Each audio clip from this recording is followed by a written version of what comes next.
It was the morning of the 22nd of August, 1485.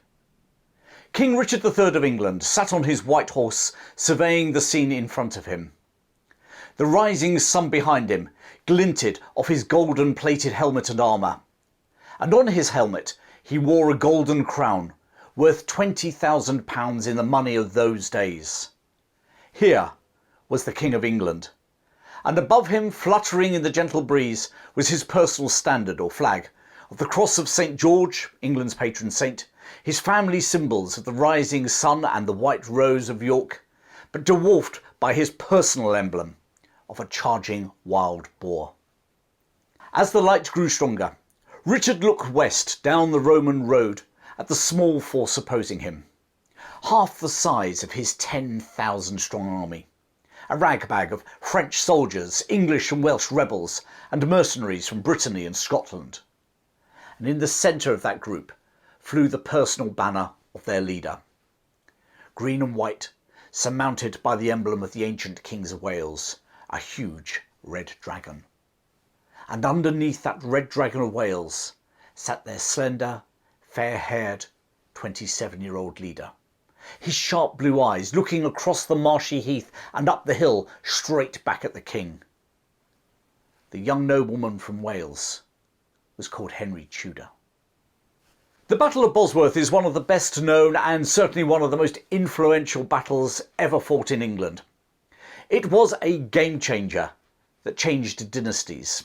It was the penultimate but decisive battle at the end of the Wars of the Roses, a 30-year civil war that had divided the ruling Plantagenet house of medieval England into two factions, the Yorkists and the Lancastrians. Now, I've produced a video giving an overview of the Wars of the Roses previously, the links appearing probably about now, and also at the end of this video, so I won't bore you by going into the details right now. Suffice to say that with the victory at the Battle of Tewkesbury in 1471, the Yorkists under King Edward IV had come out on top. The Lancastrian cause had been quite literally decapitated. Their leader, King Henry VI, had been murdered in the Tower of London, and his son and heir was either killed or executed at the Battle of Tewkesbury. The only possible contender left was a young teenager from Wales, Henry Tudor. And quite frankly, in 1471, he was a heck of a long shot. His claim lay on his lineage back to King Edward III through his mother's grandfather, who was an illegitimate child of Edward's son, John of Gaunt. So whilst Gaunt's illegitimate offspring, the Beauforts, had ultimately been legitimised, there was definitely some confusion as to whether they were actually in the line of succession or not. On a far more practical level, Henry was a teenager living in exile in Brittany with no military experience. And meanwhile, Edward IV was a proven military commander in his late 20s, with a long life ahead of him, two sons to eventually inherit the crown, and a highly supportive younger brother who was ruling the north of England for him, Richard of Gloucester. Any reasonable betting person would put their money on the House of York, and definitely not on the long shot Henry Tudor. And then in 1483, everything changed. Edward IV suddenly died, and Richard, in a coup, seized power from his young nephew, King Edward V, who, along with his younger brother, disappeared. Richard's hold on power was not popular, not least because of the way he came to power and the disappearing princes, and within months of his coronation, Richard faced a rebellion from the Duke of Buckingham, himself a member of the Plantagenet dynasty. Whilst Richard overcame that challenge, he was now faced with growing defections from previous Yorkist loyalists to Henry Tudor's cause in Brittany. Whilst Henry in theory represented the remnants of the Lancastrian cause, he was in many ways more the anti-Richard candidate than the scion of the House of Lancaster. Indeed, he was a Tudor, not a Plantagenet. He only had the blood from his mother's side. Nevertheless, Henry seized his opportunity, and in August 1485 he set sail from France to claim the crown of England. He landed near Milford Haven in southwest Wales on the 7th of August. With him were about 500 English rebels, 1,500 troops supplied by the French king, and several hundred soldiers of fortune from Brittany and indeed some from Scotland as well. Not much of an army to take on the King of England. Milford Haven in Pembrokeshire was the sort of the homeland of the modern day homeland of the Tudors. Indeed, Henry had been born in Uncle Jasper Tudor's castle at Pembroke. If he had hoped, however, for a mass rising from the Welsh, he was sorely disappointed. Even the neighbouring Welsh magnate, Rhys ap Thomas, who had promised his support, was nowhere to be seen. So the 27-year-old Henry led his meagre army northwards through Wales. And whilst the local gentry didn't flock to his cause, neither did they oppose him like the king had ordered. And as he crossed into England, finally Rhys ap Thomas joined him with 500 men. On the 15th of August, he entered Shrewsbury without a fight.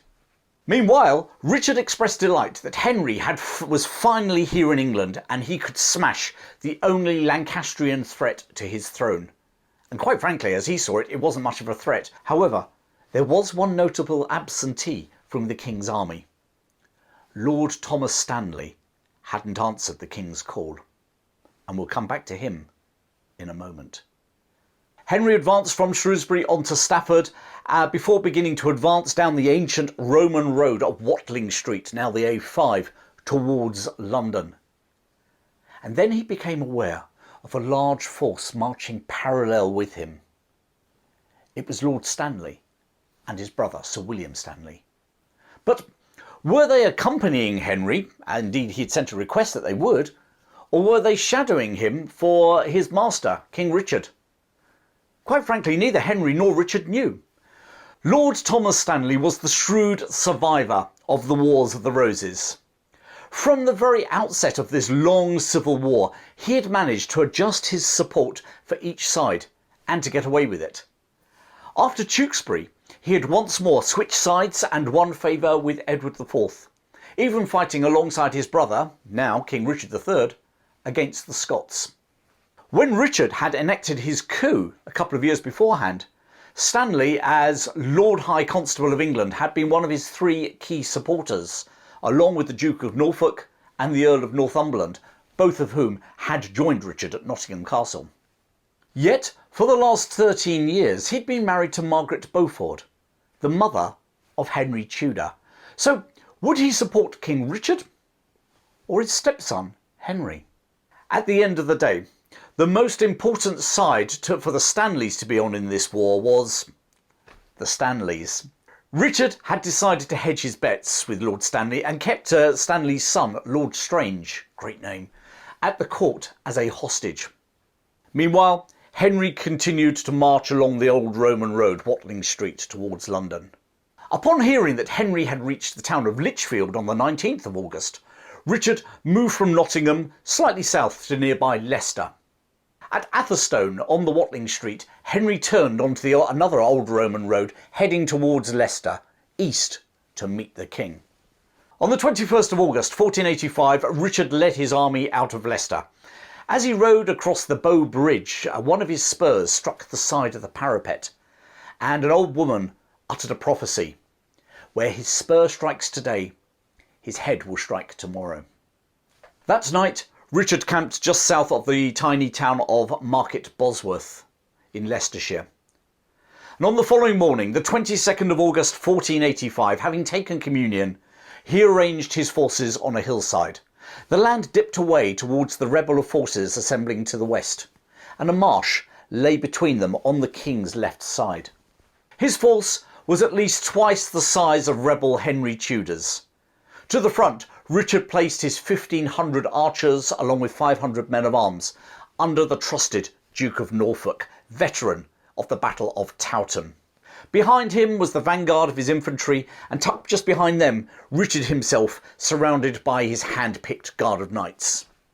To either side of the vanguard were about 150 cannon.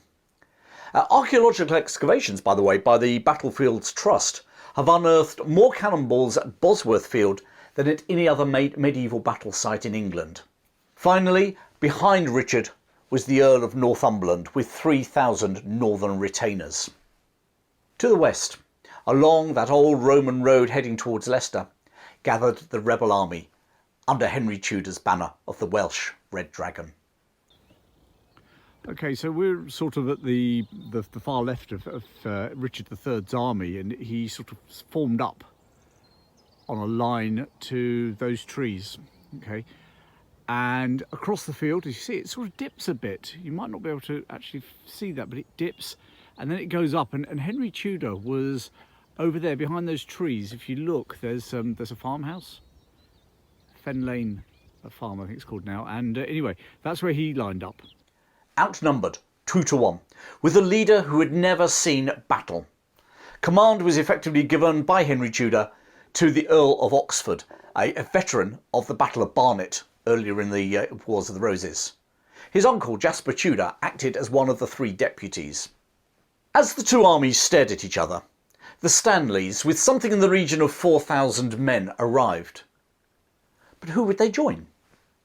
If they joined the king, the royalist army would swamp Tudor's rebels.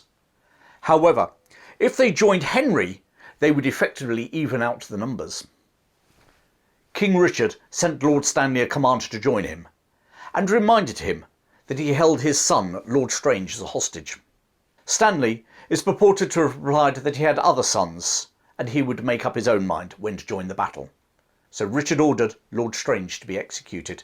Fortunately for Lord Strange, in the heat of the battle, someone forgot to carry out the king's command. Henry now sent a plea of his own to his stepfather. And the Stanleys finally led their troops to either side of the battlefield and positioned themselves effectively on the halfway line. Sir William with 1,000 of his men on the north side of the battlefield, Lord Stanley with 3,000 to the south, just beyond the marsh. And there, the 50-year-old Lord Stanley and his younger brother waited to see how events would unfold. The commander of the rebel army, the Earl of Oxford, knew he had no choice but to attack the king's army. He was in no position to allow Richard's superior numbers to descend down the hill upon him and steamroll him off the field. And so he ordered an advance up the hill towards the Duke of Norfolk. This rather rash advance actually caught Norfolk slightly by surprise, and a massive fight ensued between the two groups. It's said that Oxford and Norfolk actually exchanged blows, rather like a Hollywood film. Some stories say that Oxford personally delivered the fatal blow to Norfolk. Other stories say that Norfolk was struck through the throat by an arrow. Either way, the 60-year-old veteran of Towton and one of Richard's most loyal supporters fell in this early part of the battle. Richard then ordered Northumberland to advance his men between his front line and the Stanleys, either to protect his flank or to intimidate the Stanleys into joining him. Northumberland refused to advance. This is one of those great historical debates. Was Northumberland a traitor who deliberately refused to obey a command from his king? Many Yorkist supporters would definitely say so. Although some military historians, on the other hand, say that had Northumberland moved forward as ordered, he'd have actually left his left flank and rear open to an attack by Stanley's 3,000 men who were sitting on the sidelines. We'll never really know. But Northumberland's lack of movement was to prove crucial in this battle. What should have been a reasonably easy victory for Richard was starting to get out of control. It was then that Richard spied Henry Tudor with just a small bodyguard crossing the field to urge Sir William Stanley to join him. Richard realised that actually if he could take out Henry now, the battle would be over and the challenge to his throne would be gone. So he personally decided to charge. Under his wild boar banner, his attack nearly broke through the Tudor lines. Henry Tudor's standard bearer, a man called Sir William Brandon, was actually cut down, and for a moment the Red Dragon of Wales fell before being lifted up by another bodyguard. Henry's bodyguard surrounded their leader in one last desperate attempt to stave off the inevitable defeat. Richard's gamble was about to pay off. And then, with a thundering of hooves, the Stanleys, or rather Sir William Stanley, committed themselves. and it wasn't to King Richard's cause. Sir William's army of 1,000 men charged into the side of Richard's attack. Suddenly the tables were turned on Richard. Surrounded, bogged down in a marsh, unhorsed, Richard fought like an English lion against the Tudors and the Stanleys' combined forces. But eventually his small force was overwhelmed. Some say it was Rhys ap Thomas, the Welsh noble who had joined Henry as he had crossed the border into England, who struck the fatal blow. Others say it was an unknown Welsh soldier. But there, on the field of Bosworth, Richard III, the last Plantagenet king of England, was killed. And with his death, the royal army broke, and Henry Tudor had won the Battle of Bosworth. Lord Thomas Stanley, who had taken no part in the fighting, rode up to Henry Tudor with Richard's gold coronet that he'd found in the thorn bush, and to shouts of "God save King Henry," he placed it on the victor's head. Richard's body was stripped naked, strung over a horse, and taken back to Leicester for public display. As his naked body crossed the Bow Bridge, stories say that his head smacked the parapet. He was buried in an unmarked grave, which was lost into history until discovered in an archaeological excavation beneath a public car park in 2012. He now lies in Leicester Cathedral. By the Wars of the Roses standards, the casualties at Bosworth are actually very low. Estimates suggest Henry Tudor lost just 200 men and Richard lost about 1,000 of his army. But it was the political impact that mattered. The death of Richard signalled the end of the Plantagenet dynasty, which had ruled medieval England for 331 years. You know, the Plantagenets, Henry II and the murder of Archbishop Thomas Becket at Canterbury, Richard the Lionheart, King John and the Magna Carta, Edward I conquering Wales, Edward II being defeated by the Scots at Bannockburn, victories over the French at Poitiers and Crecy, the Black Death, the Peasants' Revolt, Henry V and Agincourt. The Plantagenets were the longest ruling house in English history. Richard was dead. He had no living son and heir. He had no brothers to pass the throne to. It was all over. And a new dynasty had arrived in England's long history. The Tudors. If you would like a timeline of the Wars of the Roses and what happened when over that 30-year period, click on the link that will be appearing in a few seconds. And don't forget to subscribe to my channel for future videos. Until the next time, keep well, and I hope to see you very soon.